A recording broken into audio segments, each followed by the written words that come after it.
ഞാൻ നിങ്ങളോട് ചോദിക്കുകയാണ്, നിങ്ങൾ ആരൊക്കെയാണ് ഈ വചനം ഗ്രഹിക്കുന്നത്? ഈ ഇളക്കപ്പെരുപ്പത്തിൽ മുമ്പോട്ട് പോകുകയാണോ നിങ്ങൾ? ഇത് വളരെ സാവധാനം ഗ്രഹിക്കേണ്ട വചനമാണ്.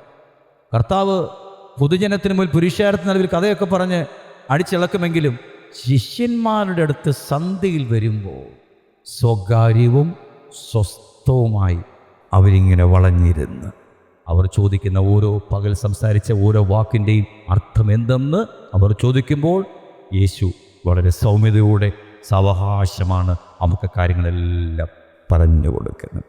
ആമേൻ. സത്യമായത് കർത്താവ് വെളിപ്പെടുത്തുന്നത് ചെറിയ ആട്ടിൻകൂട്ടത്തിനാണ്.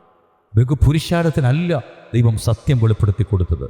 വെളിപ്പെടുത്തി കൊടുക്കുന്നത് തന്നോടുകൂടെ ചേർന്ന് ആരെല്ലാം നിൽക്കുന്നുവോ, തൻ്റെ വാക്ക് കേട്ട് അനുസരിപ്പാൻ ആരെങ്കിലും ഉണ്ടോ, അതോ അവൻ്റെയൊക്കെ രോഗസൗഖ്യം പ്രാപിക്കുവാനും ആ വിഷയത്തിന് പരിഹാരം വരുത്തുവാനും ഈ വിഷയത്തിന് പരിഹാരം വരുത്താനും വരുന്ന നാട്ടുകാരായിട്ട് നിൽക്കുന്ന ആൾക്കാരാണോ, അതോ അവരിൽ ആരൊക്കെയാണ് എൻ്റെ വാക്ക് കേട്ട് എൻ്റെ വചനത്തിൻ്റെ ആജ്ഞ അനുസരിക്കുവാനായിട്ടുള്ള വീരന്മാരായി ആരെങ്കിലും എന്നോട് കൂടെ വരുന്നുവോ എന്ന് നോക്കിയിട്ട് അവരെ ചേർത്ത് നിർത്തി അവർക്കാണ് ദൈവരാജ്യത്തിൻ്റെ മർമ്മം വെളിപ്പെടുത്തി കൊടുക്കുന്നത്.